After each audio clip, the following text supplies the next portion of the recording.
Hey, this will be my unboxing review for Figuarts Recoome. Shoutout nga pala sa geekloveph.com. As always, very smooth transaction. Napakabilis, madaling kausap. Also, they included this free figure from Tiger and Bunny.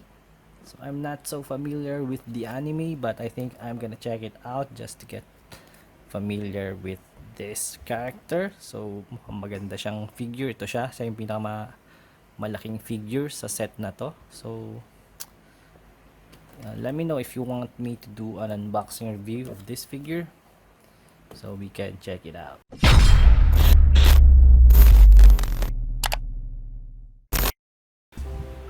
Hey, what's up everyone? So this is the new unboxing for Figuarts Recoome from Tamashii Nations. So as you can see, here is the figure himself. I really like the detail. They have nailed the face and the colors are very much alike to the anime or manga, and it's pretty similar with the previous Ginyu Forces releases. Here we have Captain Ginyu, and we also have the Jiece already released right here. So I now have 3 of the Ginyu Forces members. So the last one that we are waiting on is Berter, which will also include the Guldo figure, and I hope that it is really articulated. So I'm hoping they do the same with what they did to Chaozu, which is a fully articulated extra figure alongside with Tiantian Han. Just a quick shout out to Thani here on his BassTube channel. You can check out his channel on the description down below, and also you can join our group, Pinoy Toy Bloggers Community. Any Pinoy collector is welcome who are also doing some video blogs. Also, I want to show you this Mecha Frieza that I won from Thani here's recent raffle. You can join his YouTube member subscription if you want to join this kind of raffle. I really like the design of this Frieza, and also he has included a I'm not sure what you call this, protection casing, because I'm not really a Funko Pop collector, but I like this kind of packaging, which includes a protective casing that will keep your box mint in condition. Alright, so thank you. So let's go back to the figure himself. Let's remove Jiece for a moment. So let's take a closer look at this figure. Basically, he is the wackiest member of Ginyu Forces. If you watch the DragonRoyZ Namek Saga anime, he also has another version where he fought with all his armor ripped off, which also was showing his butt. But anyway, I think Tamashii is not planning to release that kind of figure. So let's go ahead and take a closer look. If you can see, his face is really well detailed. So just a closer look. Let's zoom in here. Hope you can see that right there. So they really nailed his hair. Although in the anime his hair is not consistent. In some drawings in the anime, it is sometimes really tiny at the very top of his head. The art design of the character is really like this, so that is his accurate look. So I really like how they have drawn the face with his smirking smile like that. We got some shading on the ears, and also he has this really good looking Geiger counter on his head.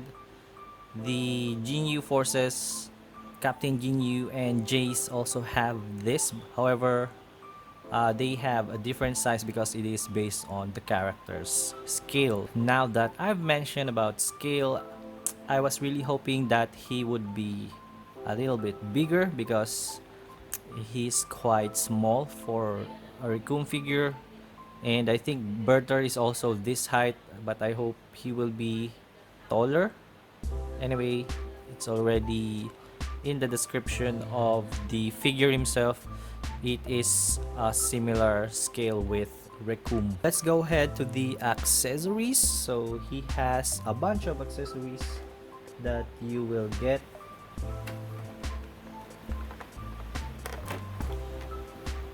So here, let's try to zoom out screen. Sound effects. So he has an extra Ginyu head. This is not the extra head, but I've already attached it to Ginyu himself for the frog version of Ginyu. In this state, he is not Ginyu, he is actually a frog. And speaking of frog, we also get a frog accessory. So that's really nice. And of course, don't forget the Dragon Ball. We get a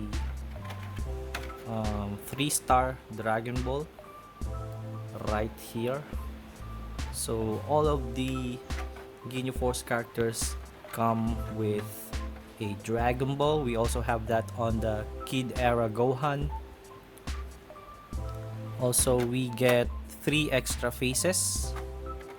So this one, the shouting face, with his eyes looking straight, or I'm not sure if it's looking straight or upwards.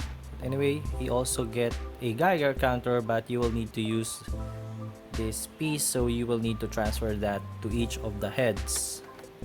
We also have another face, looks similar, but I'll show you the difference later. So it's looking to the left, and this one is looking to the right. So on the difference, so this is the main extra piece. I'm gonna say it's the main extra piece because it is looking straight. If you compare, his mouth is wider compared to this that is looking to the right. This one is also a little bit different on the mouth opening. They vary with the size of how they are open. We get 8 hand accessories. Hope you can see that in the video. And that's it. So I think it is a pretty decent amount of accessories. I like that. So now that I've showed you what I like, I'm gonna say what I don't like about this figure. If you watch the stop motion, you will see that he has a really good articulation. The head can move 360 degrees, but be careful because it may drop. So what I do is put some blue tack inside, so I will avoid that situation, but I have also already encountered that. Let's remove the head for now. Just put it here. For the neck, it can go up like so. It can go down like this, and you can tilt it to the side, on the right, also to the left, like that. And so that is for the neck piece itself. This one is for the neck peg, so also the same. Then we have the removable pauldrons, which is annoying because if you're a first handler of the figure, you will not think about removing it first.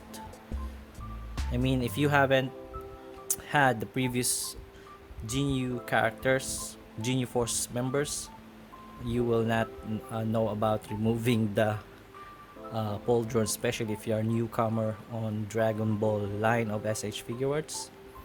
So what I am annoyed about is the shoulder joint because it is really stiff. This should be easy to move, but you can't move it at all with the normal or the natural amount of pressure that we normally do to figures. So you will need to apply pressure to the joint, and you can hear it is really loud because it is really stiff. I tried putting some silicone oil lubricant here, but it seems to have no effect. The butterfly joint on the right is fine, but on the left it is loose. So you can see I've added a blue tack just to make it tight. Let's remove that first so I can show you how loose it is. So as you can see, it is loose, so you can compare that. If I tilt the body like so, it's not moving, but this one, boom, moves. So that shouldn't do that. I tried to make some pose that you can see on the box of the figure or from the anime, but I can't do it because this is moving. So that's another thing bad about this figure. For the hinge joint, it can move easily. It's tight but manageable. Then he has some bicep swivel, it's fine. And I like his elbow joint because it is, so this is the first joint, and then you have another joint, it is double jointed. You can push it further like so. So that is really good, really nice, as you can see. So the trick is to put this first, then go like this. So that's nice. Also be careful with this part. It is not that sharp, but because this is hard to move, the shoulder joint, you may hit that really hard and produce a scratch on your deltoid parts of the figure. So moving to the torso part, you can move up like so. He can move forward like so. He can move 360 degrees on the waist portion of the figure. However, I won't do that because you have the tend to get a scratch because of this sharp edges from the waist pauldrons or skirt. And you can see this is loose. I was trying to do a stop motion, which is a windy effect on this part, but I can't do it because it falls really fast. So this is loose. This one is good. This one is good. I've added a little bit of blue tack so it won't scratch crotch area because it is sharp. This one on the other side is sharp, so when you try to move the figure around, it will cause friction and ruin the finish of the shorts. This one, the shorts. But it's easy to fix, but I don't want to do any fixing. Anyway, that is the waist area. For the leg area, it's really nice. He can move up like this. He can move up to the side like this, so very limited here. So without moving the body, this is how far his leg can reach, but if you can twist it like this, it will go even higher. You can move to the back like this, so you can go it straight or bend. So the knee joint is also double jointed.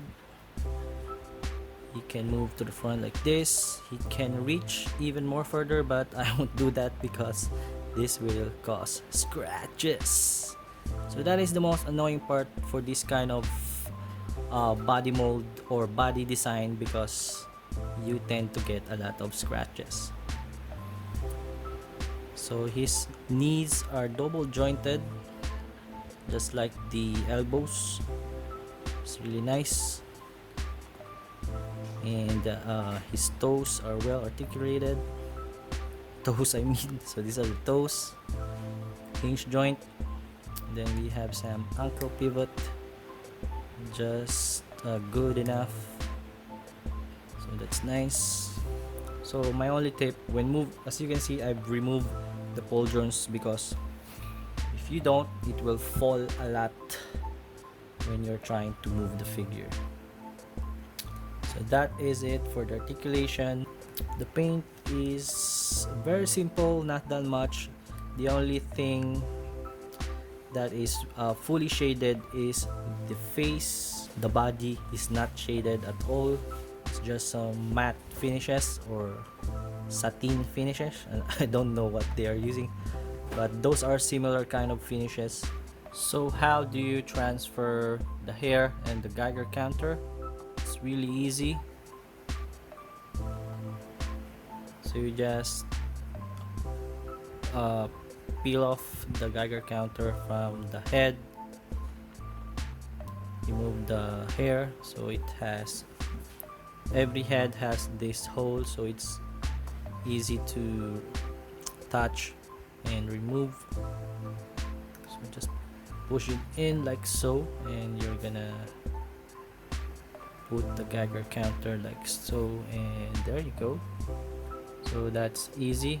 When I'm removing, I'm putting my thumb on this part and then this part, so it will be equal pressure on both ends, not this part, because you may break that if you do that.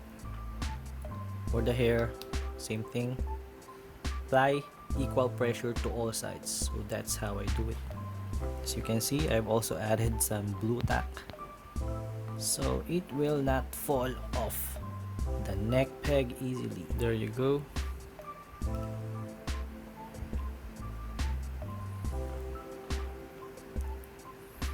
And put it on top of the neck peg, and your figure is ready. Then put back the pauldrons, and let's put his, so it's easier to change the arm's position when you remove this first. Also make sure to guard, so this side is the sharpest. Put your fingers like so, so it won't hit when trying to reposition the arms. So just like that. There is also another mechanism. You can push it upwards, so like that, and then you can also push it downwards if you reverse that process. So this one, you can pull it upwards. So that is, I think that is the default position, I think. Put back pauldrons, so guard this portion, because sometimes you may miss scratch. So guard this position, then insert the pauldrons like so.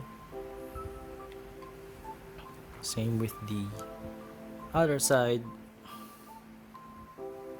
Guard this area, so find the hole, then push it in. There you go. Easy peasy.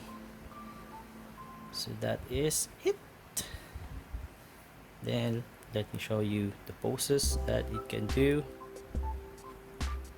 on the next video.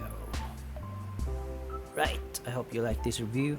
Give me a thumbs up or comment down below, and see you on the next video.